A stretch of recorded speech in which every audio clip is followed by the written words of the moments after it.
Hello, my name is Matt Foy. I'm a retired salmon biologist that worked for Fisheries and Oceans Canada.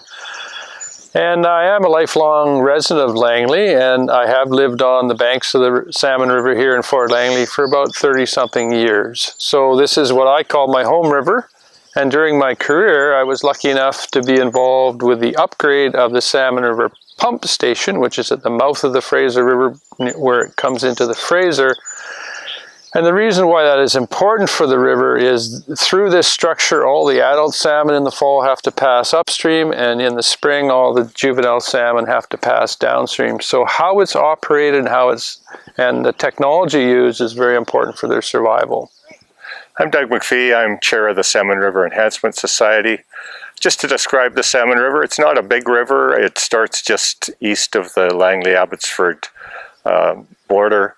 And it winds its way through Langley, ending up in the Fraser River at Fort Langley, where we're standing today. It's a fairly natural river, though, as rivers in the lower mainland go. It still has a floodplain that hasn't been dredged and ditched. There's still meanders in the floodplain. The rest of the river is in relatively good shape, even though there's been some development. The river still has a pretty good run of coho every year. So the society started in 1995, really mostly related to water issues. There's been a lot of studying of the Salmon River watershed, and there were issues with water quality. And then we found out shortly afterwards with quantity, the water table has been dropping, leaving some parts of the river dry in the summer. And because it's a coho stream and coho stay in the river for a year before going out to the ocean, a good supply of water is crucial for this river, more so than some rivers that don't have coho. Okay, so if you want to learn more about the European history point of view of the Salmon River, I recommend the Fort Langley journals. So to put this in context, if you can imagine this landscape that had been many cultures use this landscape for thousands of years, and what the journals are the first traders that had moved from Canada in the east, were Hudson's Bay Company employees, moved to this part of the world to trade with the communities here already.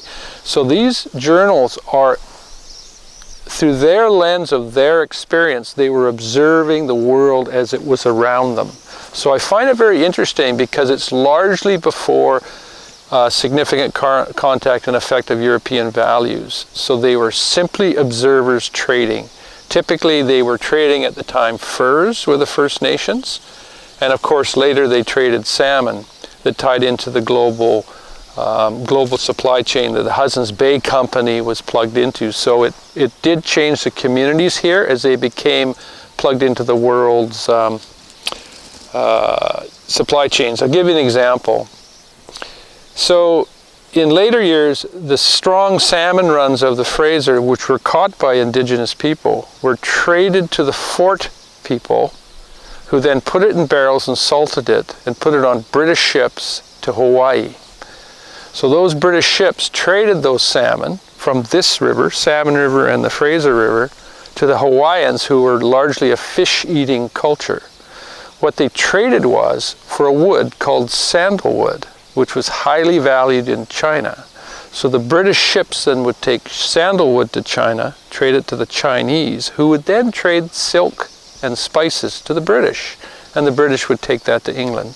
So that was the circular world economy, and it started in Fort Langley, which was both north, upstream, the later years of the Salmon River, but the very first fort was just downstream. So this was the center of that global supply chain on the west coast.